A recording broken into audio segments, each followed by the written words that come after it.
Here we're going to create a simple schematic for our solution to Lab 2. Open up Eagle, go to File, New Schematic.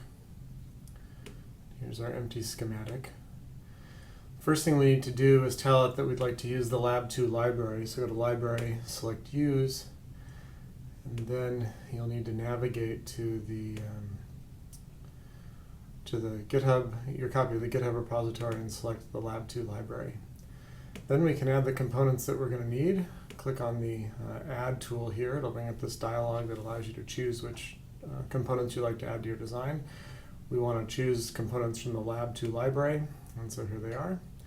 We're going to add the 2.5mm power jack, one of those. Go back. We're going to add a button that'll turn the light, the LED on and off. We're going to add the LED itself right there. And finally, we need to add a resistor to limit the current flowing through the LED. So those are our 4 components that we need. They're not quite oriented as we would like, or in the places we would like, so we can fix that. Fixing orientation, we can use, to fix orientation, we can use the rotate tool and just click on it to change the orientation. Get the button to be right side up, and then we can move these around so that they'll fit into sort of a nice organization for our schematic. Now that we've got them where we'd like, we can hook them together with nets using the wire tool. You just click once to start a connection, then double click to end it.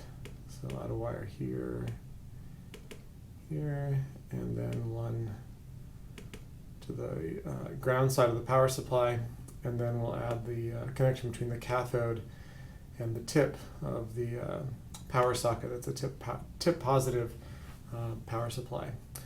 Now, just for cleanliness, I'm going to connect the all 4 pins on this tactile button. It actually has 2 pins on each side, so I'm just going to connect these 2 pins together. And that's our completed schematic.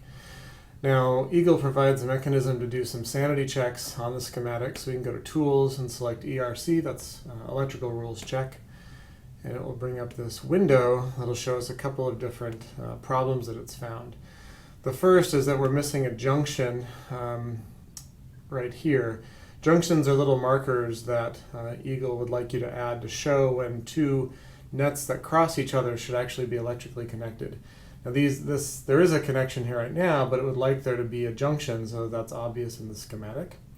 So we're going to fix this one, and to fix that you can go over to the junction tool, select that, and then just drop a junction in there. Go back to ERC, and it'll show us that we're missing another junction on the other side of the button.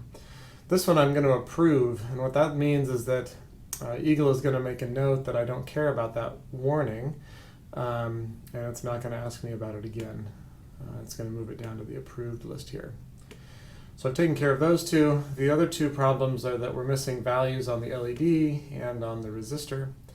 And so we can go in and fix that using the Info tool up here. And we just select it. It'll bring up this menu, and we can, or this window, and we can say that we'd like a red LED and that we'd like this resistor to be 330 ohms. Which will work fine. Now we can run ERC again, and we'll come up down here. It'll say 1 approved error warnings, but since it didn't pop up that dialog box, that means that everything is basically okay. Then we just save our design. I'm going to drop it into my solution for Lab 2 and name it Lab 2 solution.schematic. Save it, and that's it.